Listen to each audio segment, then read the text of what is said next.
Okay, good day mga Lods, no? Bibigyan ko lang kayo ng konting update ngayon kay Pupiland at para malaman niyo kung ano yung mga bagong update niya, no? I-check lang natin o yung mga pupis natin, no? So, mapapansin niyo, no? Um, yung iba natin mga pupis land is na pupis ay naka-level na. So, meron lang naman tayong apat na element dito. Andyan si earth, si fire, si water at saka si wind.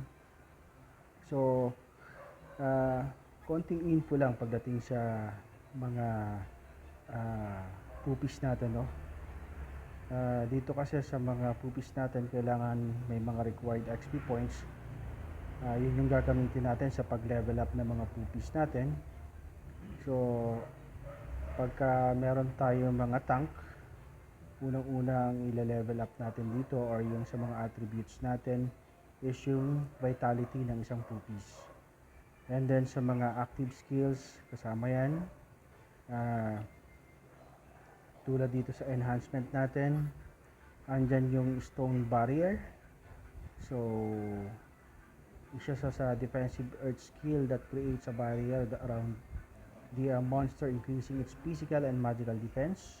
Andyan din yung quicksand, yung ating roar, yung ating photosynthetic salve, no?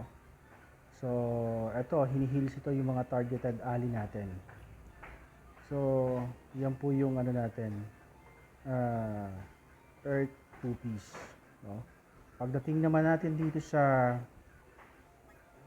fire pupis natin, so dito kalimitan po, damager itong mga fire pupis natin. So, mas magandang ma-increase natin yung attributes pagdating po sa intelligence.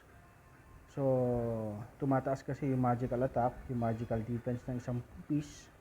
At kahit fair lang natin yung HP nila, mas maganda, mas mataas yung SP and then yung magical attack. Same as active skills, andyan po yung mga basic nila, basic attack. Yung fireball, yung inferno, slash, body slam. So, paano ba tayo kikita dito sa pupis, no? So, kailangan po maglaro tayo sa PvP, no? So, per level po 'yan. Kung yung ang level ng pupis natin is nasa level 5, so nasa rookie po tayo. Diyan tayo papasok, no? Level 4 to 5. Pero mas maganda po ma-pull nyo yung level niya to level 5 para mas maganda yung pag-match natin sa mga kalaban natin. Kasi pagka mababa ang level, mas mahina po, no? Or possible, karamihan po sa mga laban natin is talo. So sa mga newbie, 3 to 4, yung novice natin 2 to 3. And then sa training naman po natin, ayan, dito makaka-gain tayo ng experience. So claimable naman po ito. Hindi naman po required na lagi tayong naka-open ito per oras or per minuto. So kung gusto po nating mag-mission, click lang po natin tong mission para makapag-laban po tayo sa mga training ground monster, no? So claim din lang po natin yung XP. So once ma-claim po natin yan, i-check po natin yung mismong home, no? So madadagdag lang yan dun sa XP na nandito po sa baba, no? Sa may level up. So ito po yung mga bago nating update, no? Sa pupis lands natin. So ngayon po pagdating sa shop, yung minerals natin nasa $6.29 na siya. So meron din pong 16.99 to $52.99. So mas maganda po sa mga bago pa lang, no?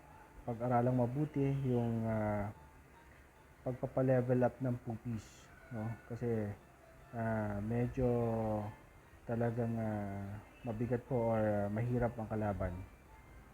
Ah, compare po sa ibang NFT games, no? So ito maganda to kasi 1:1 yung ano niya, yung value niya. So transferable naman po yung gold into GCash, BUSD, at iba pang bank. Pwede, alam ko meron yan. So dito po, ah, pagdating naman sa energy nila, so ito, yung minerals pwede nating in-transfer into energy. Yun nga lang po yung ano nila, yung tinatawag nating conversion niya, no? So mas maganda, mas maraming minerals, mas malaki yung energy na makukuha. Okay? So, yun lang po mga lods, no? Hopefully, huwag po kalimutan na i-subscribe yung channel ko, i-like, mag-comments, at yung link po para dun sa uh, bago nilang event, no? Makikita nyo lang sa baba, ipopost ko po yun para makapag fill up din po kayo at makasali po sa event ni Poopy Lands. Okay? Thank you and God bless mga lods.